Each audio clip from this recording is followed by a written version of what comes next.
Shikues të televizionit Skan, jemi në election room, ku tashmë procesi i numërimit të votave është drejt fundit për sa i përket votave të banorëve rezident në Shqipëri që kanë votuar, ndërkohë votat e diasporës është akoma në proces numërimi dhe do të kërkojë edhe më shumë kohë. Kjo na bën ose na jep mundësinë që të bëjmë disa projeksione se cila është situata e parlamentit, kush do të jenë përfaqësuesit dhe si do të jetë ngjyrosja e parlamentit të ardhshëm të Shqipërisë. Dhe në fakt janë 140 mandate deputetësh të cilat do duhet të zihen nga deputetët e ri. Dhe deri më tani të dhënat e drejtanishme janë që Partia Socialiste ka 82 mandate, ndërkohë Partia Demokratike 51 mandate, pak minuta më parë ka humbur mandatin që kishte pasur sepse ishte 52 mandate, por mundësia arriti të rifitojë mandatin e saj të dytë në Tiranë dhe në fakt deri më tani të paktën të dhënat tregojnë që mundësia do të ketë 2 vende në parlament, mbetet për të parë se si do të vijojë procesi i numërimit të votave të diasporës.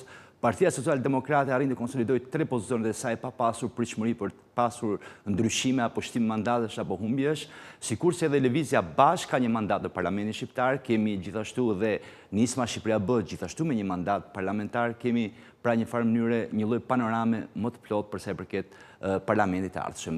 Mbetet për të parë se si do të ndryshojë ngjyra e parlamentit për faktin se dhe në një qark tjetër pritet që vota e diasporës të bëjë diferencën, sepse është ajo që do të përcaktojë kush do të jetë fituesi një mandati tjetër ku Partia Socialiste ekziston mundësia që të humbas një mandat. Dhe panorama që ne shohim i parlamentit mund të ketë vetëm një ndryshim të vogël, paktën nga kjo që kemi aktualisht. Dhe në fakt, për të analizuar se si do të jetë përbërja e parlamentit të ri, do kemi një lloj shpjegimi se si do të jetë. Dhe në fakt, ka pasur shumë kandidatë të rinj në këtë zgjedhje, ka pasur një rinovim të listave të kandidatëve në këtë zgjedhje, kemi pasur që në qarqe emra të rinj, pra që kanë bërë një farë mënyre ose na japin mundësi për projektuar se si do të jetë parlamenti i ri. Dhe në fakt parlamenti i ri duket se do të ketë një lloj rinovimi të konsiderueshëm për sa i përket deputetëve të rinj që do të përfaqësojnë. Të ndalemi të analizojmë me qarqe se si do të jetë parlamenti i ri dhe sa rinovon qarqen vetvete, pra duke llogaritur projeksionet e deri tanishme sikush janë ata që i konsideron deputet sigurt dhe tashmë nuk do të ketë ndryshime. Ndalemi tek në qarkun e Beratit ku në total janë 7 mandate parlamentare dhe deputet të rinj që do të dalin nga ky proces zgjedhor janë 4. Rinovimi për qarkun e Beratit është 57.14%. Ndërkohë në Dibër janë 5 mandate parlamentare ku në këtë zgjedhje kemi 3 deputetë që marrin mandatin për herë të parë dhe 60% është rinovimi i qarkut Dibërës për sa i përket përfaqësimit në parlament, pra që ka deputetë që janë në parlament për herë të parë. Për të vijur më pas në qarkun tjetër që është Durrësi që ka 14 mandate, në Durrës janë 7 deputetë të cilët do tulen në ndenjësit e parlamentit për herë të parë dhe kjo bën që rinovimi i qarkut Durrës, pra i përfaqësuesve të qarkut të jetë në nivelin 50% pra rinovim.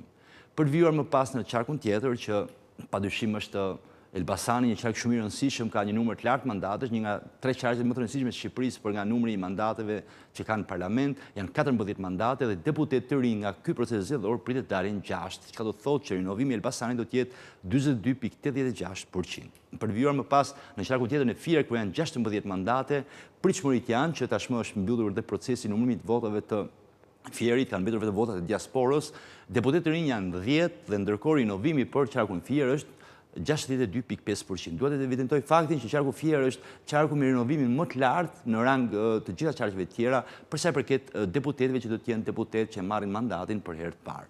Për vijuar më pas në qarkun tjetër, Gjirokastra, ku në Gjirokastra janë 4 mandate parlamentare, deputetë të rinj nga ky proces zgjedhor do të dalin 2, çka bën që 50% jetë rinovimi i deputetëve të Gjirokastrës pra për parlamentin e ardhshëm. Në Korçë kemi në total prej 10 mandatësh, deputetë të rinj pritet të jenë 5 prej tyre, kur të mbyllet procesi i numërimit të votave total dhe të bëhet dhe certifikimi i tyre nga Komisioni Qendror i Zgjedhjeve dhe kjo bën që nëse do të ketë këtë finalizim pa pasur po themi ndryshime të tjera apo në një zhvillim të papritur, atëherë rinovimi do të ishte në masën 50% për sa i përket këtij qarku. Në Kukës totalisht 3 mandate ku deputetë të rinj është vetëm një që do të jetë për herë të parë në parlament dhe rinovimi në këtë rast është 33.33%. Për vijuar më pas me qarkun tjetër për sa i përket këtyre zgjedhjeve, sigurisht që Lezhë është me 7 mandate parlamentare ku deputetë të rinj janë 4, rinovimi në këtë rast është 57.14% për qarkun e Lezhës. Dhe është një nga qarqet që themi ka gjithashtu një rinovim të konsiderueshëm. Në Shkodër janë 11 mandate parlamentare ku deputetë të rinj do të jenë 8, rinovimi në këtë rast në përqindje është më i lartë në numër mandatesh, pra Fieri sigurisht është në vend të parë për sa i përket numrit mandateve, por duhet qenë se Shkodra ka më pak mandate se Fieri, rezulton në përqindje shumë më të lartë rinovimi dhe është 72.73% për sa i përket qarkut të Shkodrës. Ndërkohë në Tiranë, që është qarku më i rëndësishëm dhe qarku më i madh i këtyre zgjedhjeve, janë 15 deputetë të rinj, të cilët do të jenë për herë të parë në parlament pasi të jetë certifikuar procesi nga Komisioni Qendror i Zgjedhjeve dhe përqindja e rinovimit për Tiranën është 39.47%. Dhe kjo është për sa i përket Tiranës. Në Vlorë janë 12 mandate parlamentare, deputetë të rinj nga ky proces zgjedhor pritet dalin 6 prej tyre, rinovimi në këtë rast është 50%, pra sikurse dhe e pam edhe me qarqet e tjera. Ndërkohë, qarqet që kanë më shumë rinovim të deputetëve janë Shkodra me 72.7%, pra sikurse Sarova për shkak të numrit më të ulët mandateve rezulton përqindja më lartë, në Fier është 62.5%, në Berat është 57.1%, ndërsa në Lezhë 57.1%, çka do të thotë që në Korçë, në Vlorë, në Durrës dhe Gjirokastër të gjitha kanë rinovimin 50%. Pra nëse ne do të shohim këtë panoramë, këtë grafik, na jep mundësi për të kuptuar që pjesa më e madhe e qarqeve do të kenë një rinovim të mandateve të deputetëve. Ndërkohë, përmasat e rinovimit është në rang kombëtar, për përbërë një panoramë se si do të jetë parlamenti i ardhshëm i Shqipërisë. Totali është 140 mandate. Deputetë të rinj do të jenë 76, të cilët do të ulen pra këto në projekcionet e deri tani, nëse nuk do të kemi ndryshime dhe mund të jetë në listat e votët preferenciali mund futen po themi deputetë ekzistues apo personat e cilët garojnë në këto zgjedhje por kanë qenë dhe më përpara pjesë e parlamentit, por në fakt gjithsesi me projekcionet e deri tanishme dhe me numërimet mund të arrijmë në këtë konkluzion që pra janë 76 deputetë të rinj. Në përqindje është 54.3% e parlamentit të ardhshëm do të jetë i rinovuar. Kjo do të thotë se më shumë se gjysma e parlamentit është përbërë nga emrat e rinj që hynë për herë të parë. Dhe në fakt kjo është panorama. Dhe ndërkohë do shkojmë në Fier ku është përmbyllur procesi i numërimit votave, ka brorima në Fier dhe në fakt atje është kolegja jonë Djamila Leka, e cila po ndjek procesin prej disa ditësh. Qarku i Fier ka qenë surpriza këtyre zgjedhjeve, ka qenë padyshim një fitore shumë e thellë e Partisë Socialiste që ka bërë që të ketë një diferencim të rezultatit në rang kombëtar. Dhe në fakt besoj e kam kolegen time Djamila Leka. Djamila, më dëgjon? Kreshnik, por brohoritjet e fundit, sepse tashmë jemi në fletët e fundit numërimit në gazën numër 60 këtu në Fier, pra janë numëruar të gjitha kutit e votimit dhe tashmë jemi në fletët e fundit të numërimit. Po ju lë dhe pak pamje në fakt që të shihni dhe entuziazmin e të gjithë të pranishmëve.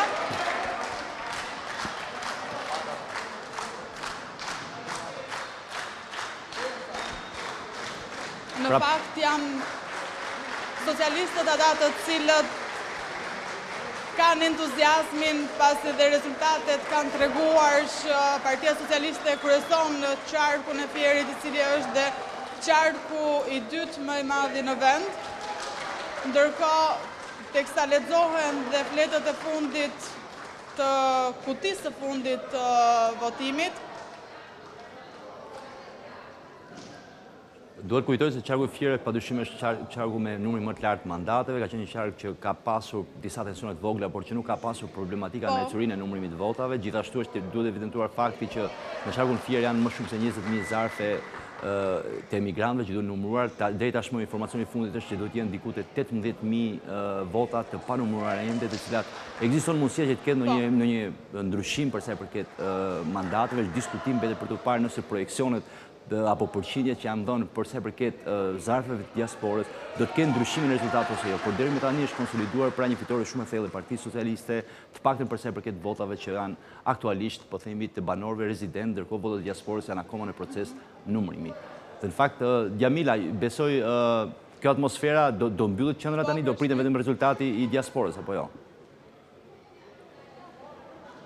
Aktualisht do mbyllet gjithë procesi numërimit të votave aktuale, por më pas nga komunikimet që ne kemi pasur do të ketë një ndërprerje për të rinisur procesi i numërimit të kandidatëve, sepse kështu është e përcaktuar për të vijuar procesi i numërimit nga ajo çfarë ne kemi diskutuar deri më tani, por janë dhe këto çastet e fundit. Ndërkohë vlen të theksohet që në 5 bashkitë e tjera të qarkut të Fierit, pra rendisim Bashkinë Divjak, Lushnjë, Roskovec, Mallakastër dhe Patos, deri më tani ka nisur numërimi i kandidatëve dhe Klevis Jaha e kryeson deri më tani, më pas e dyta e cila kryeson numërimin e votave të kandidatëve thuajse në të Në këto bashki është Zeqenet Caushi, më pas vijon Antoneta Dhima, Asfloral Haxhiu e kështu me radhë janë ato renditja e deri tanishme sipas kutive të numëruara për kandidatët nga socialistët. Ndërkohë nga demokratët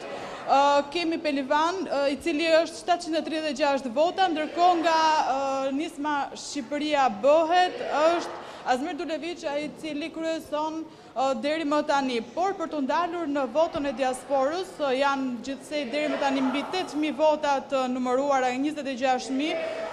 Ndërkohë presim ndryshime, ndërkohë gjithashtu aktualisht brohoritjet të gjithë të pjesëmarrësve aktualisht presin që të shohin rezultatin final pavarësisht se deri më tani dihet e gjithë situata se kush kryeson nga këto zgjedhje. Pra Partia Socialiste vijon të jetë kryesuese në zgjedhjet parlamentare edhe në qarkun e Fierit, duke bërë një diferencë të madhe me Partinë Demokratike.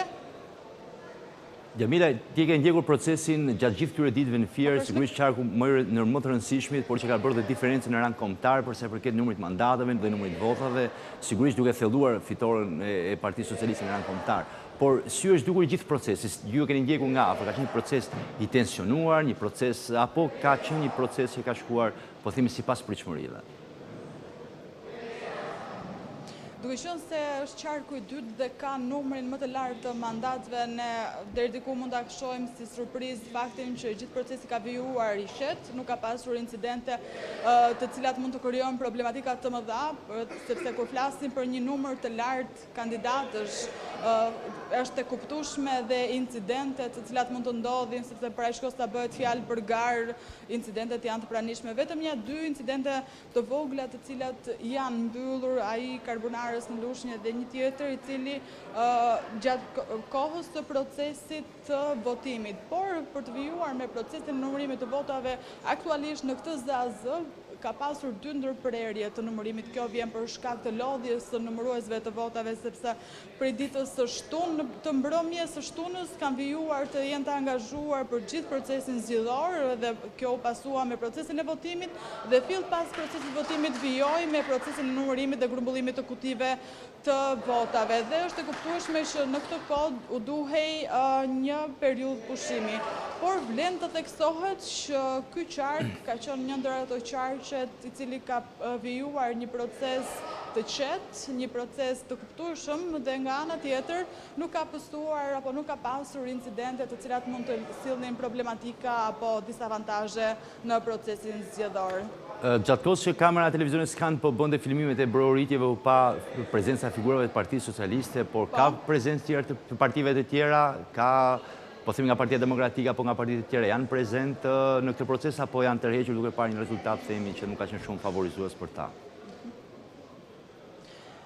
Fill në nisjen e procesit numërimit në këtë ZAZ, por edhe në dy ZAZ-et e tjera ka qenë e pranishme zonja Belinda Balluku, e cila është drejtuese e qarkut të Fierit dhe ka qenë prezente gjatë gjithë kohës në këtë ZAZ, kryesisht kur edhe ne kemi ndjekur hap pas hapi të gjithë procesin numërimit dhe vijon të jetë aktualisht deri në numërimin e votës së fundit. Por nga eksponentë të tjerë të Partisë Demokratike, vlen të theksohet që në asnjë ditë vetëm drejtuesi i qarkut, i cili është zoti Gazvend Bardhi, nuk ka qenë i pranishëm në këtë proces numërimi. Ne nuk e kemi parë, por tashmë duke qenë se është dhe qarku i fundit që është në proces numërimi, aktualisht ndodhet dhe kryetari i Nismës Shqipëria bëhet Adriatik Lapaj.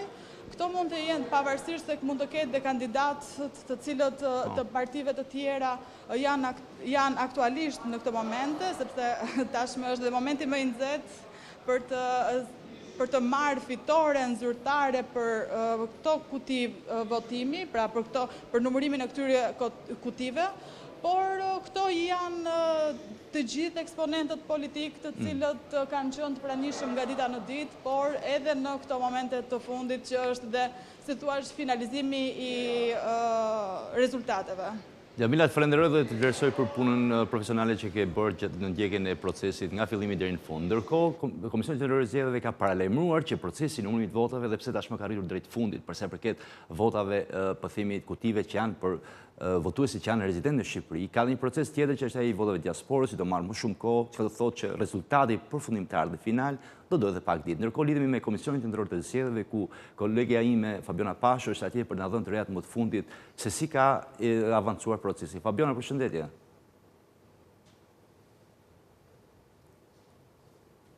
Të përshëndes Kreshnik, atëherë ndodhemi pranë Komisionit Qendror të Zgjedhjeve, ashtu siç edhe e theksove, për të përditësuar me të dhënat e fundit për sa i përket procesit të numërimit të votave për zgjedhjet e përgjithshme të 11 majit, nga ajo çfarë arrim të shohim është një dominancë e thellë dhe decizive e Partisë Socialiste. Megjithatë, do bëj një përmbledhje të situatës qoftë në rang kombëtar, ashtu edhe sipas qarqeve përkatëse, kemi në rang kombëtar, kemi Partinë Socialiste që dominon me 724.585 vota, e ndjekur nga Aleanca për Shqipërinë Madhështore Partia Demokratike me 476.575 vota. Kemi Lëvizje Bashk me 19.832 vota. Kemi Lëvizje Adheu me 2.037 vota. Partia Koalicioni Euroatlantik me 18.958 vota, Koalicioni Nisma Shqipëria Bëhet me 28.864 vota, Partia Aleanca Kombëtare Shqiptare me 2.696 vota, Partia Aleanca Demokracia e Re me 1.036 vota, Koalicioni Djathtas për Zhvillim me 5.475 vota, Partia Mundësia me 22.286 vota dhe Partia Social Demokrate me 27.029 vota. Të paktën sipas të dhënave të përditësuara nga ana e Komisionit Qendror të Zgjedhjeve, megjithatë theksojmë se përditësimi pranë webfaqes të Komisionit Qendror të Zgjedhjeve është pak më i vonuar, për shembull në qarkun e Fierit, ashtu siç informoi edhe kolegja Jamila Leka, procesi ka përfunduar, ndërkohë që është pak më i ngadaltë edhe përditësimi nga Komisioni Qendror i Zgjedhjeve. Megjithatë diferenca, ashtu siç edhe thatë edhe në studio, ashtu siç e përmendi edhe kolegja, duket se nuk do të përbëj ndryshim në këtë shpërndarje të votave. Megjithatë, të analizuara sipas qarqeve përkatëse, kemi qarkun e Shkodrës ku janë numëruar 403 nga 405 qendra votimi në total, një dominancë këtu e Partisë Demokratike. Në fakt është një nga të vetmet qarqe ku Partia Demokratike ka arritur të korrë sukses me 36.904 vota, e ndjekur nga Lëvizja Bashk me 462 vota, Lëvizja Adheu 56 vota, Partia Koalicioni Euroatlantik 1.652 vota, Partia Socialiste në këtë qark ka marrë 34.721 vota, Koalicioni Nisma Shqipëria Bëhet ka marrë 1.372 vota, Partia Aleanca Kombëtare Shqiptare ka marrë 80 vota, Partia Aleanca Demokracia e Re ka marrë 26 vota, Koalicioni Djathtas për Zhvillim ka marrë 100 vota, Partia Mundësia 1.082 dhe Partia Social Demokrate 15.784 vota. Ndërkohë, shkojmë në qarkun e Kukësit, aty ku ka përfunduar procesi i numërimit të votave, është Partia Demokratike Aleanca për Shqipërinë Madhështore me 18.934 vota. Në fakt, Kuksi është qarku tjetër ku dominon Partia Demokratike. Kemi Lëvizjen Bashk me 109 vota, Lëvizja Adheu me 44 vota, Partia Koalicioni Euroatlantik me 88 vota, Partia Socialiste me 109.070 vota. 10.970 vota, Koalicioni Nisma Shqipëria Bëhet 227 vota, Partia Aleanca Kombëtare Shqiptare 45 vota, Partia Aleanca Demokracia e Re 3 vota, Koalicioni Djathtas për Zhvillim 39 vota, Partia Mundësia 241 vota, Partia Social Demokrate 5.061 vota. Për të vijuar më tej me qarkun e Lezhës,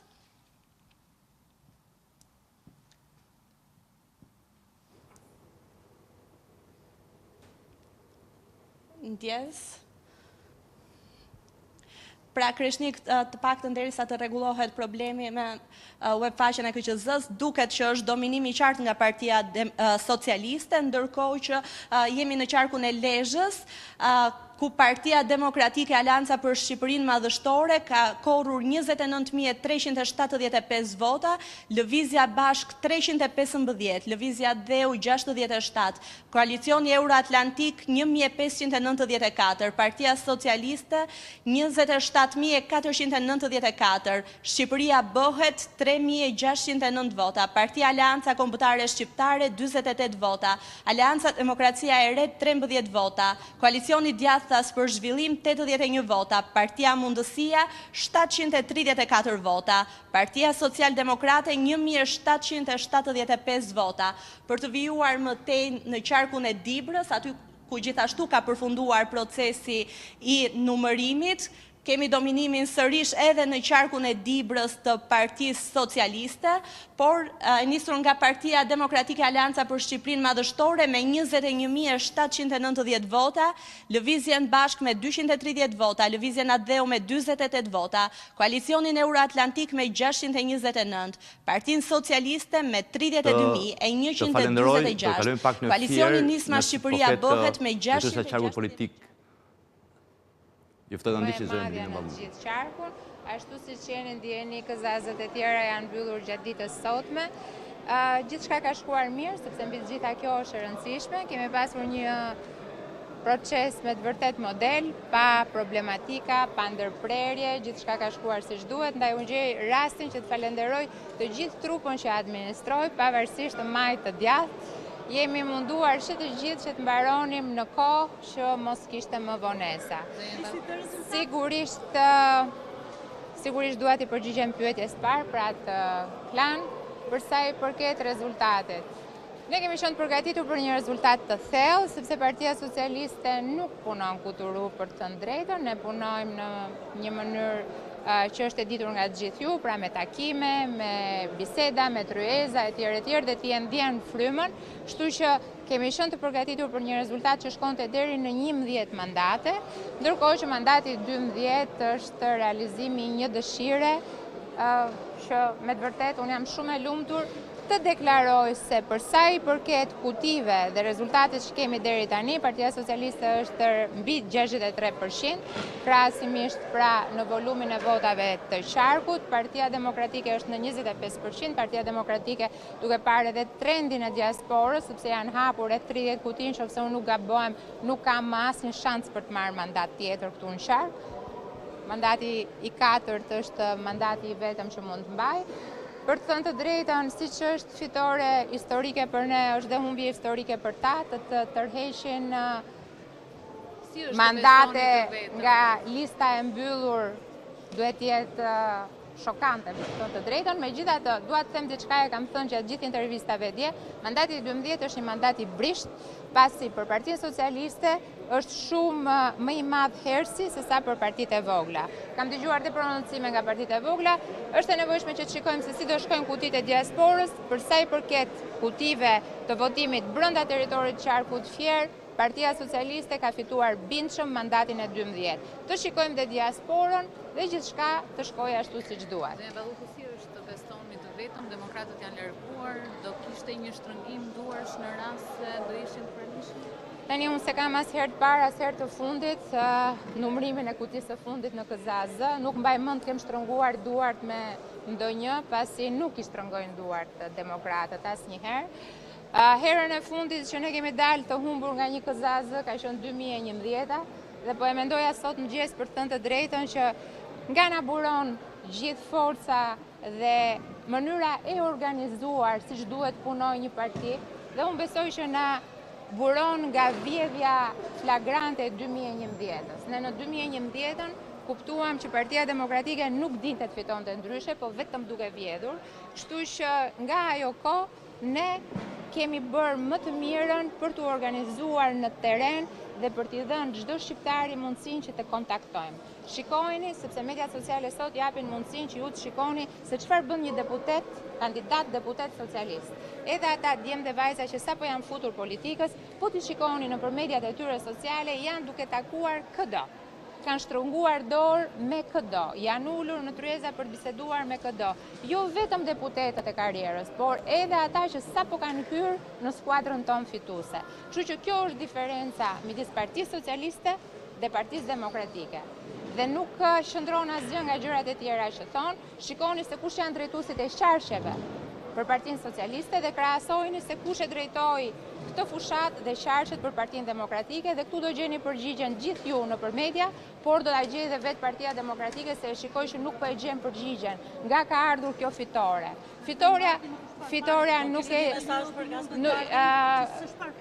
Unë di që për zotrin ka vetëm një person mesazhe në këtë qark, quhet Zeqeneqa Aushi, edhe është një vajzë që kandidon në listën tonë, një vajzë nga Vloshi i Roskovecit, një luftëtare do thoja unë, pavarësisht se si është anatemuar jo vetëm nga politikanët, por edhe nga mediat sociale, sepse ju keni qenë korrekt, por unë mendoj që nuk mund t'ja marrë kënaqësinë Zeqenes. E meriton ajo komunikimin dhe do t'ja lë asaj. Si gjithmonë, unë për veten time s'kam pasur ndonjëherë komunikime të tilla, kështu që kam me ndaj të gëzim. Edhe një pyetje, duke qenë se në 2021 keni pasur Dibrën.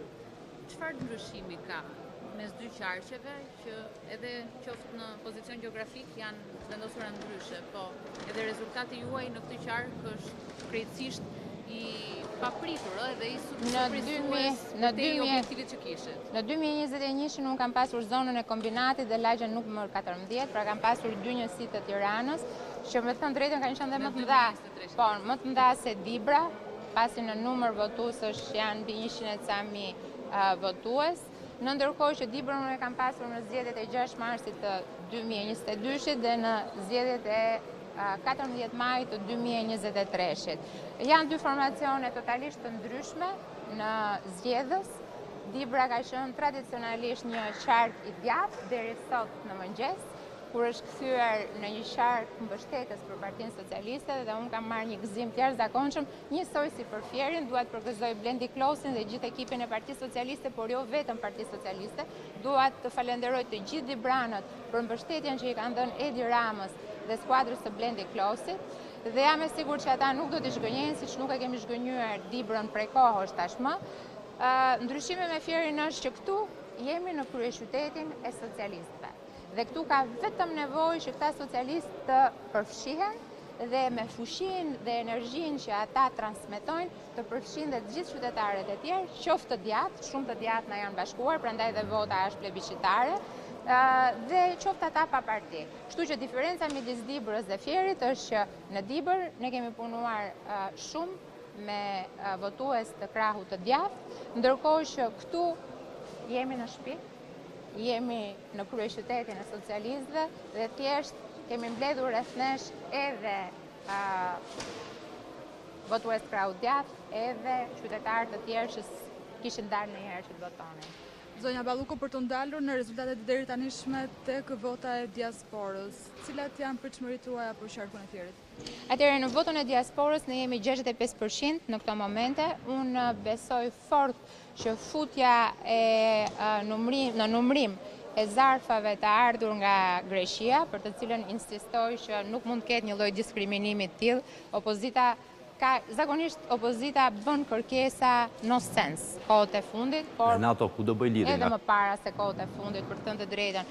Vetëm kjo opozit mund diskriminoj një shqiptar që jeton në diasporë duke e ndarë ata të Greqisë apo ata të Italisë. Kështu që unë besoj shumë tek KQZ-ja, e cila ka menaxhuar në mënyrën më të mirë të gjithë këtë proces, ndaj besoj që shumë shpejt zarfat e ardhur nga Greqia do të jenë tryezë dhe do të hapen. Ju e dini që fjerakët, lushnjarët, ndoshta edhe një pjesë e mirë e mallakastriotëve ndodhen në Greqi, ndërkohë që në Divjak, në Roskovec kemi edhe banor të Italisë, kështu që me hapjen e zarfave të diasporës nga Greqia, unë besoj që ajo 65% që ne kryesojmë për momentin do të thellohet shumë më shumë, ndaj dhe kam bindjen që mandati 12 do të konsolidohet pa asnjë lloj problemi. Megjithatë, deri atëherë ne do gëzojmë për mandatin e 11 i cili nuk ka asnjë lloj mundësie që të na ikë më, pasi siç u thash, Partia Demokratike ka një diferencë shumë të madhe mëne. Ne kemi arritur mbi 102.000 vota, nëse nuk jam gabim. Partia Demokratike është në 40.000 vota, pra jemi duke folur për një diferencë që nuk rikuperohet.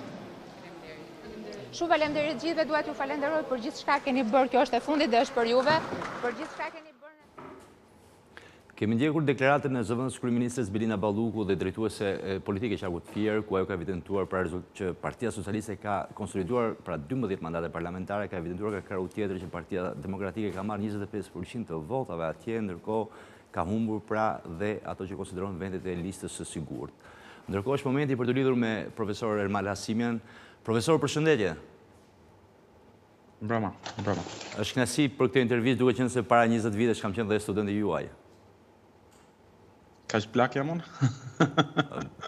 Është realitet, profesor. Për mua që kam qenë studenti juaj. Si keni parë ecurinë e procesit, profesor? Ka qenë një proces, çfarë përshtypje ka lënë që nga procesi i zhvillimit fushatës deri në momentin e rezultatit, para se të analizojmë mesazhin që ka dhënë rezultatin në fakt? Po. Fushata ka qenë ajo që ka qenë, pak më e vakët, pak a shumë programet e partive politike kanë qenë në një lloj konvergjencë pak a shumë, me qenë se ka pas plot premtime nga më të ndryshmet. Një pjesë atyre për t'u përgjigjur atyre që janë shqetësimet reale të njerëzve, që kanë të bëjnë me rritjen e rrogave, pensioneve etj, pavarësisht se sa të mundshme janë këto. Se besoj që një pjesë e mirë e tyre ose nuk janë të mundshme ose do të ishin të mundshme me kosto shumë të lartë për shkak taksave që do të sillnin etj. Dhe pastaj pjesa tjetër, ajo që ne kemi parë, do të thënë me një lloj shmangje të çfarëdo lloj elementi të dhënies llogarisë nga ana e Partisë Socialiste ose të mbrojtjes bilancit, pra sa mund të ketë pas bilanc, dhe fokusimit tek ideja e antarësimit në Bashkimin Evropian. Ndërkohë që nga ana e PD-s, pastaj ka qenë kjo pjesa ekonomike që ka qenë më e rëndësishme, qartësisht, me qenë se ka qenë dhe pika e dobët e qeverisjes dhe nga ana tjetër edhe për t'joshur në një farë mënyrë pastaj votuesit. Edhe te partitë e reja me një përjashtim, me përjashtimin e Partisë Mundësia, partitë e tjera të reja pastaj kanë ndjekur në një farë mënyrë këtë lloj logjike, pra përpjekjen për të folur çdo votuesi me gjuhën e vet dhe për të bërë premtime që shkojnë pak a shumë në një aty tek qendra e majt, le të themi. I vetmi përjashtim është Partia Mundësia, pastaj që ka pasur një fushat mendoj interesante, aktive, dhe nga ana tjetër me një lloj koherence ideologjike që është pak e veçantë për vendin tonë, sepse ka qenë një parti realisht e djathtë, me një program ekonomik i qartas të djathtë, pa devijuar pastaj këto elementet e majta ose elementet e themi pothuajse limitet e populizmit që kanë pas shumë nga partitë e tjera të reja dhe të vjetra. Kjo ka qenë pak a shumë. Profesor, kemi parë të gjithë subjektet e vogla kishin programe sikur ishin duke bërë gati për drejtuar qeverinë e nesërme, të gjitha partitë e vogla. Ju ka bërë përshtypje ky element apo? Po. Ka bërë përshtypje sepse në fakt edhe s'kan si ta kenë ndryshe, përveç rastit kur janë parti që janë shumë specifikisht përfaqësuese të një kategorie të caktuar të elektoratit, që mund të ishte një grup etnik ose fetar ose diçka e tjetër. Në Shqipëri se kemi këtë lloj zobëzimi të elektoratit, kështu që praktikisht çdo parti e re ose e vjetër është detyruar të flasë të gjithë votuesve të gjitha kategorive. Kështu që edhe këtë logjik ka ndjekur. Vështirë të fajsosh partitë. E vetmja gjë që do duhej në fakt në Shqipëri realisht, do duhej që të kishte një ndarje më të qartë ideologjike, një lloj sinqeriteti ose ndeshmërie edhe të partive. Këtu në momentin aktual dy e kanë, është lëvizja bashkë me frymëzimin e saj marksist, një parti qartësi e majt, radikale madje, pavarësisht se nuk e deklaron këtë gjë, që pretendonte madje dhe premtonte edhe rritje taksash për shtresën e mesme të lartë, dhe nga ana tjetër ose Partia Mundësia, komplet në anën tjetër të spektrit, me më tepër liri ekonomike, ulje të shtetit, ndikimit shtetit, përgjysmim të shpenzimit të administratës etj.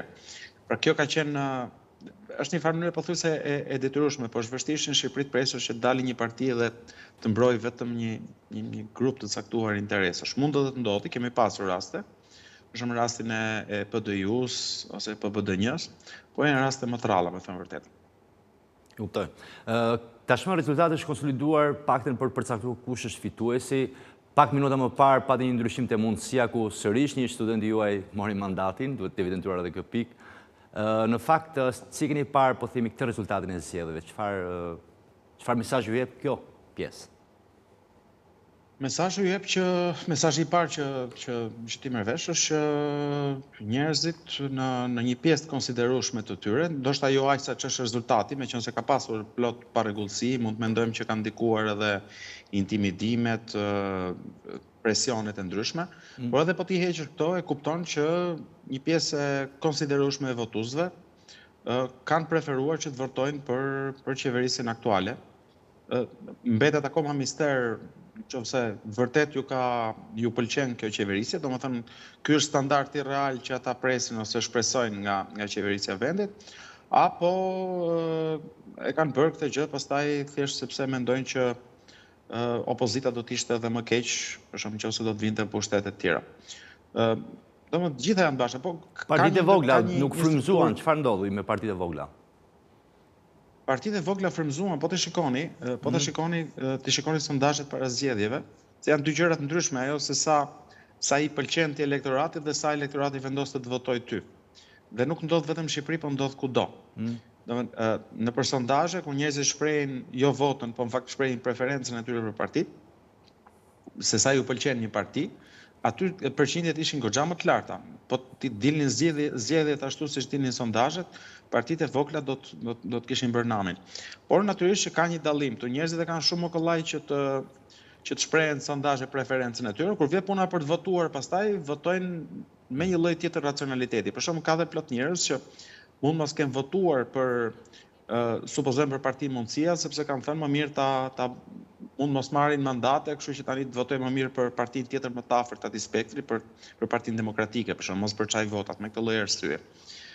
Ose e njëjta gjë pastaj edhe Majtas mos votoj për këtë sepse vota ime do ishte më e dobishme për këtë. Pra është tjetër gjë racionaliteti i dobisë së votës me preferencën. Por mendoj që ka një gjë të re, ka një risi dhe kjo është gjë shumë e mirë që në fundit edhe 3 partitë të reja të vogla ja dolën që ta thyjnë këtë lloj barriere. Pra ja dolën të tregojnë njerëzve që vota e tyre mund të çojë dikën në parlament. Dhe personalisht mendoj që nëse këto parti do ta bëjnë mirë punën e tyre gjatë 4 viteve të ardhshme, po edhe gjatë këtyre 2 viteve, meqense do të janë zgjedhjet lokale, besoj që do të kanë shansin tashmë për ta shmangur këtë lloj argumentimi të votës së humbur ose votës kot, të pavlefshme, dhe të daljes ose të tërheqjes së asaj mase njerëzve që janë shprehur pozitivisht për ta nëpër sondazhe, pra për shkuar realisht te rezultati i sondazheve. Një element që duket sikur historia përsërit vetveten në Shqipëri është pra zhvillojnë procese zgjedhore shumë, po themi të qeta, të mira, duken shumë europiane, kalon pastaj në pjesën e dytë që të bën pak më shumë ballkanike, dhe në fakt kemi parë pra nuk do njihet rezultati i zgjedhjeve nga opozita, do nisin protestat, cili është, po themi, opinioni juaj për këtë lloj përsëritje historie, si dashamirës së historisë? Nëse këto zgjedhje do të ishin bërë kështu siç janë bërë në cilin do vend të Europës Perëndimore, nuk do të certifikoheshin, s'do t'i pranonte vetë opinioni publik, kjo është e sigurt. E vetmja arsye pse ne zakonisht i pranojmë edhe i gëlltisim është sepse jemi mësuar shohim shumë më keq se sa kaq. Kemi parë zgjedhje që vërtet kanë qenë shumë më keq se sa kaq.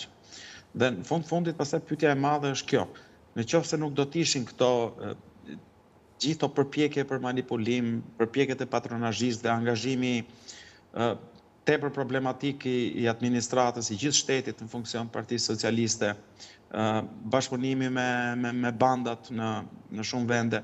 Po mos kishin qenë gjitha këto, a do të mund të opozita t'i fitonte zgjedhjet. Kjo është pak e dyshimt. Fatkeqësisht nuk do të kemi mundësi që ta marrim vesh, realisht. Kështu që në një farë kuptimi Partia Demokratike ka të drejtë në ato që thot, por çështja është kjo. Ka një përgjegjësi këtu për të mbajtur. Meqense janë humbur disa palë zgjedhje dhe mbas gjithë këtyre zgjedhjeve është dalë dhe është thënë njëjta gjë, që po na i vjedhin, po na i marrin, po na i blejnë etj, shpesh me shumë të drejta. Tani si do të vazhdojë kjo histori? A mos ndoshta është përgjegjësia edhe opozitës që të marrë parasysh të gjëra dhe të angazhohet më tepër, a do të kishin qenë më ndryshe nëse vetë opozita do të kishte qenë më e bindshme, a do të kishte qenë më frymëzuese, do të kishte marrë shumë më tepër vota, do të kishte të paktën shmangur disa nga ato fenomenet e turpshme siç janë shitja, blerjes votës. ose do të kishë shmangur dhe një pjesë të intimidimit, se ka njerëz që kur janë të bindur që për të votuar, s'ka intimidim që t'i ndaloj. Një pjesë e shqiptarëve kanë votuar për Partinë Demokratike edhe atëherë kur akoma në pushtet kanë qenë komunistët. Kështu që gjitha këto gjëra bashkë bëjnë që nga njëra anë mendosh që okej, opozita ka të drejtë në qëndrimin e vet, pra problemet konstatohen. E pam edhe në rastin e sot më drek tek përpjekja e hapur për të bërë për shpallur pavlefshme votat e Partisë Mundësia. Pam përplasjen e Agron Shejait aty me stafin që numëronte votat. Dhe domethënë gjitha këto ne i dim. Çështja është a do të vazhdojë kjo gjë pafundësisht kështu? Sepse me këtë logjik mund të ri, domethënë Partia Socialiste mund me të njëjtat përpjekje që bëri dhe këto mund të vazhdojë i fitojë zgjedhjet pafundësisht, opozita pafundësisht nuk do t'i pranojë dhe pafundësisht do të jemi të njëjtën gjendje. Domethënë, mendoj që është një moment kritik për opozitën dhe është një moment ku duhet reflektoj fort. E kemi thënë mbas çdo palëzgjedhje, por mendoj që gabimi më i madh që mund të bëjë opozita në këtë moment është t'ia hedhë fajin vetëm manipulimeve, intimidimeve, shitjes derë dhe ta interpretojë gjithë rezultatin me këto arsye. Sepse mendoj që do ishte gabim i madh sepse nuk do të kuptonte arsyen kryesore pse nuk fitoi. Dhe përtej gjithë këtyre probleme që janë reale dhe të konstatuara, përtej gjithë këtyre probleme mendoj që arsyeja kryesore ka qenë pa aftësia e Partisë Demokratike për t'i bindur njerëzit që të votojnë masivisht për atë, dhe natyrisht edhe partive të vogla kanë bërë përpjekjen e tyre, nuk ja kanë dalë, po partive të vogla është vështirë që t'u vesh shumë faj, sepse kanë qenë një terren njerëzakonisht vështirë dhe përveç kundërshtimit ose përveç oponencës kundërvënies nga ana e atyre që janë në pushtet, ka pasur kundërvënien edhe nga ana e Partisë Demokratike, me thënë vërtet. Që shpesh ka cilësuar sistemi elektoral nuk i favorizon. Si përçarës, sistemi elektoral i masakron praktikisht. Po të kishim qenë me proporcional të pastër, sot do kishim parë në parlament të paktën 12-13 deputet nga partitë e vogla, jo 3 ose 4. Profesor, edhe një pyetje të fundit, pas pak ditësh kemi samitin e Komunitetit Politik Evropian, po themi ku nga aty mund dalë një mesazh për njohje, po themi jo zyrtare të ecurisë procesit zgjedhor që ka pasur Shqipëria, apo janë pa lidhje me njëra tjetrën, mendoni? Nuk mendoj që do të ketë, nuk mendoj që liderët evropian do të angazhohen në këtë aspekt. Tani fakti që vinë këtu Shqipëri është një lloj njohje. Do të thënë nuk besoj që pastaj po të shikoni edhe raportet edhe të OSPE Odirit, edhe që ishte goxha më agresiv, po edhe ai i BE-s në fakt, nuk është se të lehtë të mendosh në një moment që këto zgjedhje nuk do të njihen nga vendet e Bashkimit Evropian paktën. Kështu që nga ana tjetër, me shumë gjasa dhe vetë Partia Demokratike, meqense është ajo që i ka deklaruar që s'do të njohë, mund mos i njohë, po prap do të futet në jetën parlamentare me shumë gjasa. Kështu që kjo pjesa e mosnjohjes është më tepër një aspekt deklarativ, po është vështirë ta imagjinojmë që Partia Demokratike do të bojkotojë kuvendin apo gjëra të tjera që kanë ndodhur më herët. Kështu që është më tepër deklarative, është më tepër gjithashtu edhe një thirrje mobilizuese nga ana e Partisë Demokratike për militantët e vet. Urdhëm?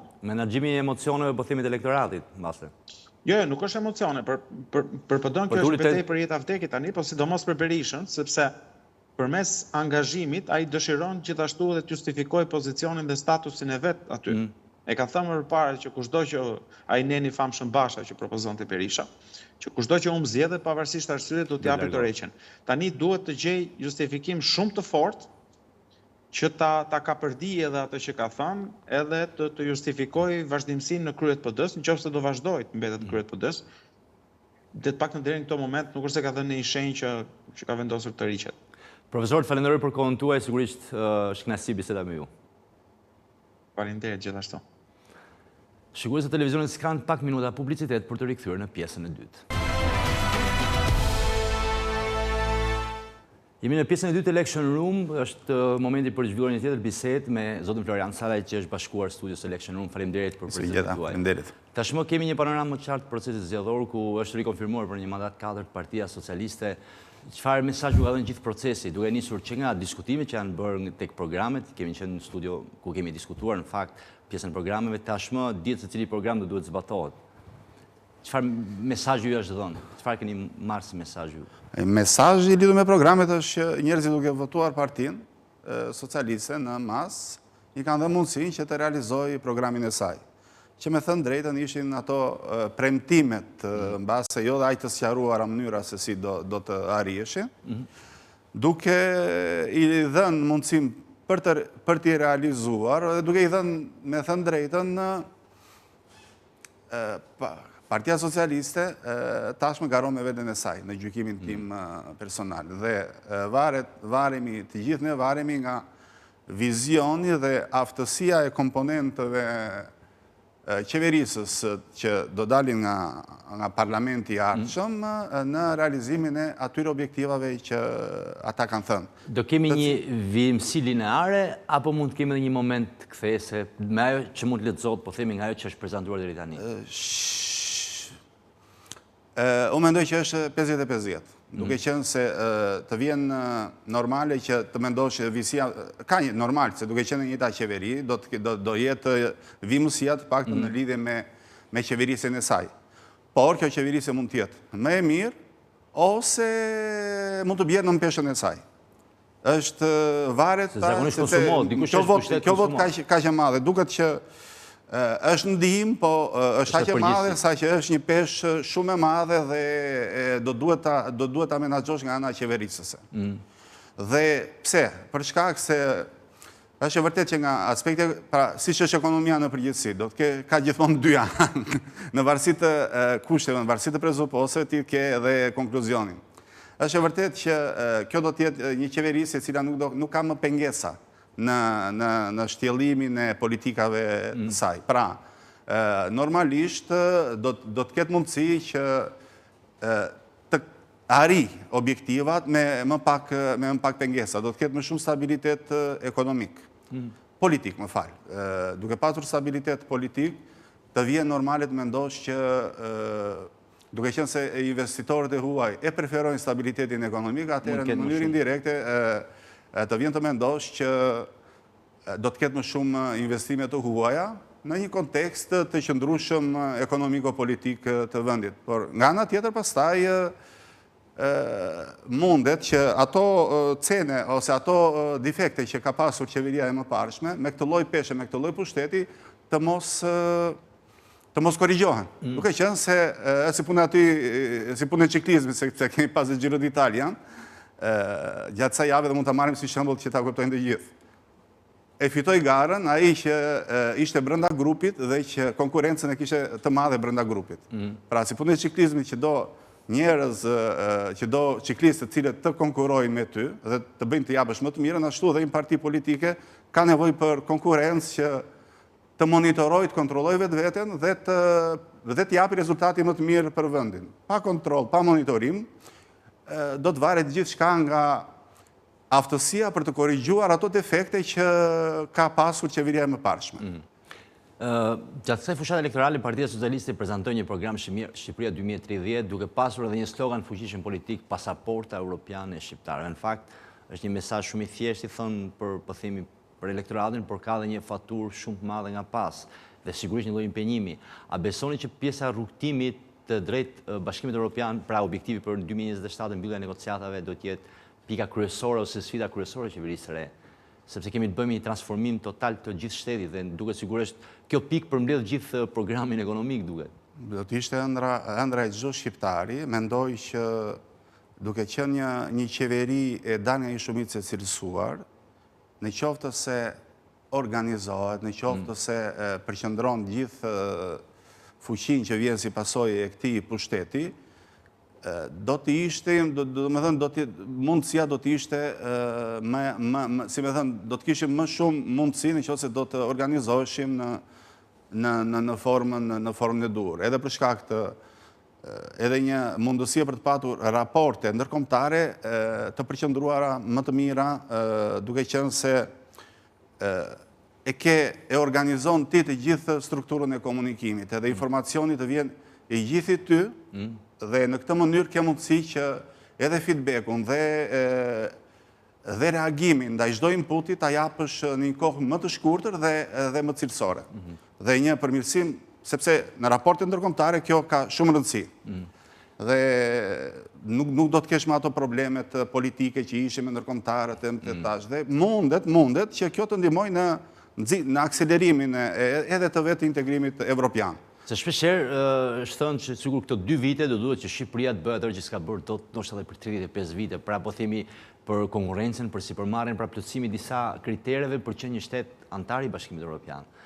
Kjo është një proces që vërtet rrugtimi do transformoj gjithë ekonominë dhe gjithë shtetin, pra kjo do jetë sfida. Nuk e di nëse ne do të jemi shtet antar i Bashkimit Evropian. Di që të paktën do bëjmë rrugën për të shkuar. Nëse do duam të bëjmë reforma strukturore, këto gjithmonë në respektim të disa presuposteve do të ishte mundur të bëheshin.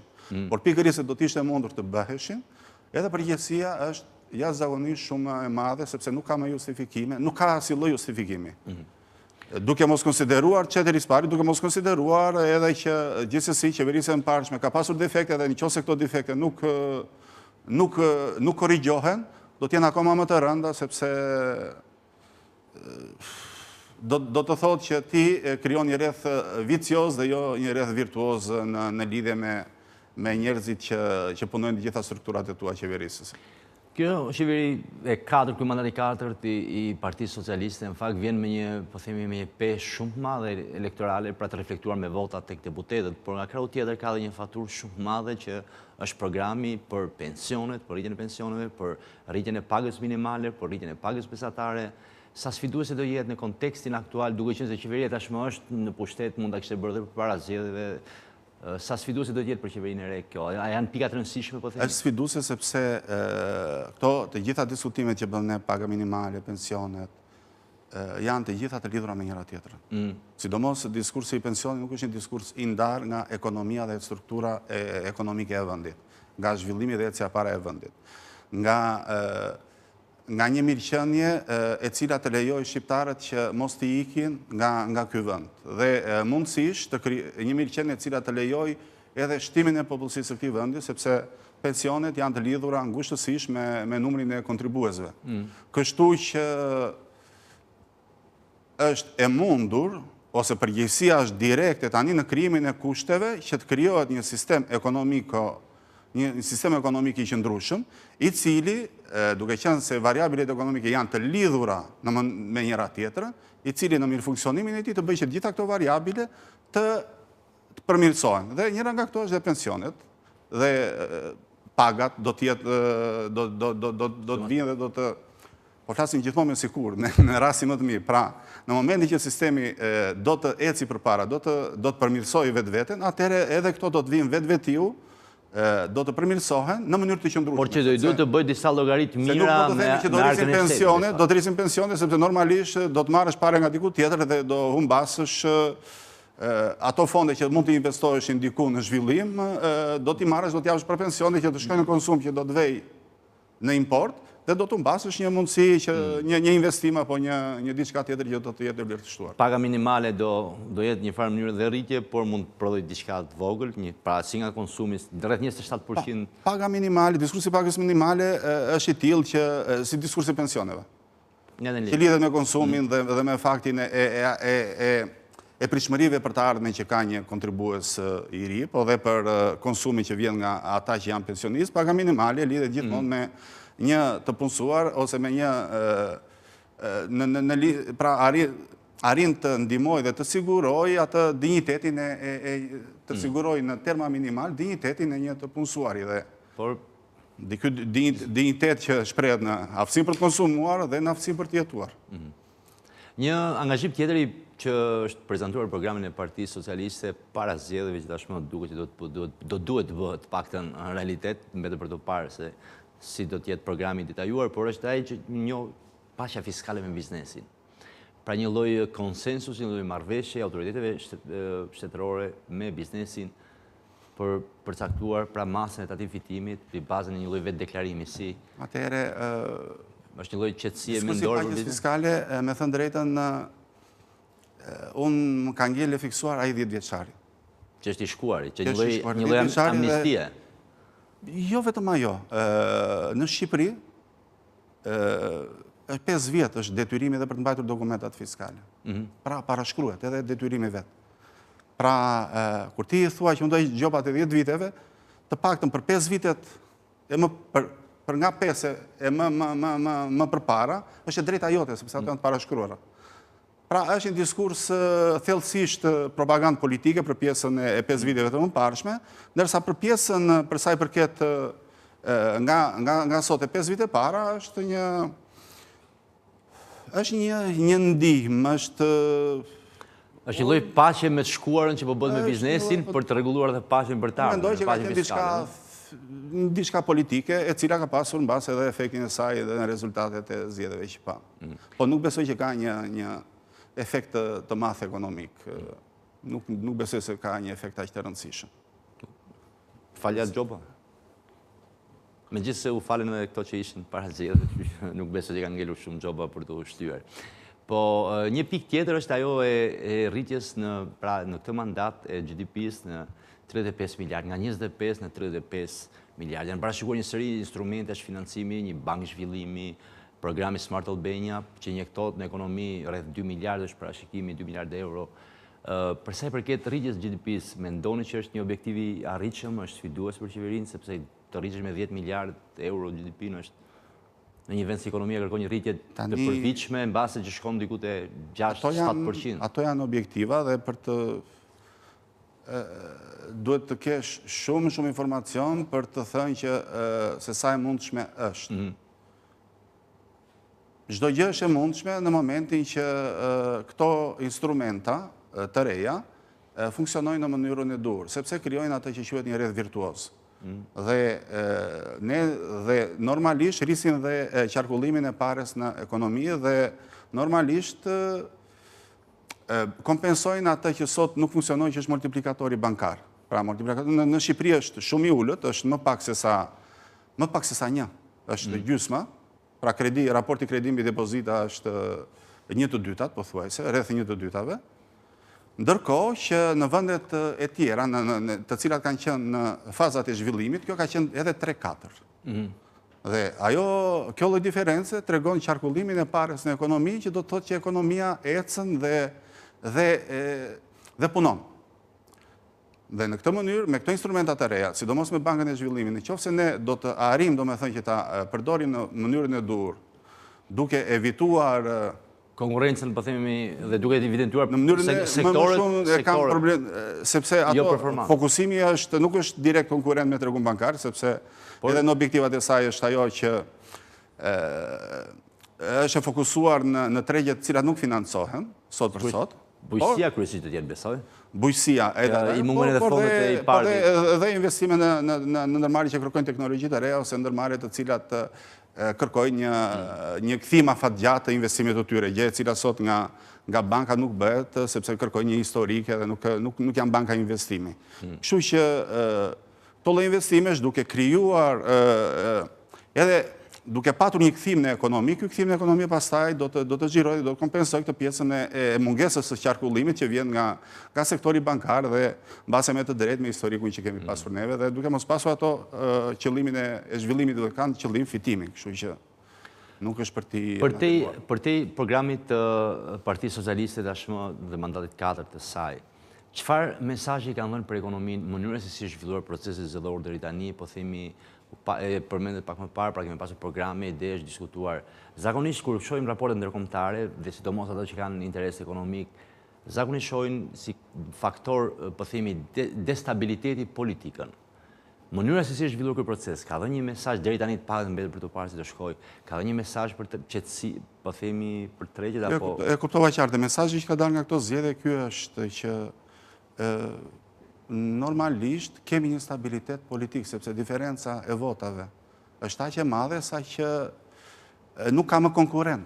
Nuk ka më konkurrent në të përveç vetvetes, pra. Përveç vetvetes. Dhe me një diferencë votash kaq të madhe, nuk besoj që ke dhe fuqi për të kundërvënë, me thënë të drejtën në këto momente. Kështu që mesazhi është stabiliteti. Stabiliteti politik. Mesazhi që vjen nga këto zgjedhje dhe nga aspekti ekonomik, kjo pastaj do të krijojë atë idenë e shpresojmë që të krijojë atë idenë e një vendi i cili sado që ka një qeveri që ka një shumicë të cilësuar dhe që konkuron me vetveten, por është një qeveri stabile dhe të shpresojmë që ato elemente, ato defekte të kaluara që ka pasur kjo që ti rregulloj ose që mos të ndikojnë në perceptimin e tyre ndaj vendit. Dhe Ceteris paribus, duke konsideruar gjitha variabile parë ndryshuar, ka ndryshuar dhe është rritur perceptimi, besoj do rritet perceptimi në stabilitetin politik të vendit, i cili pastaj do të ketë ato efekte të tjera që thamë, sidomos për investitorët e huaj. Një pyetje të fundit, sigurisht një mazherancë absolute, ndoshta s'ka nevojë për këshilltar, por në qoftë se do të kishit pjesë një diskutimi se çfarë duhet bëjë qeveria e re, do kishit sugjerime ku do të fokusohet?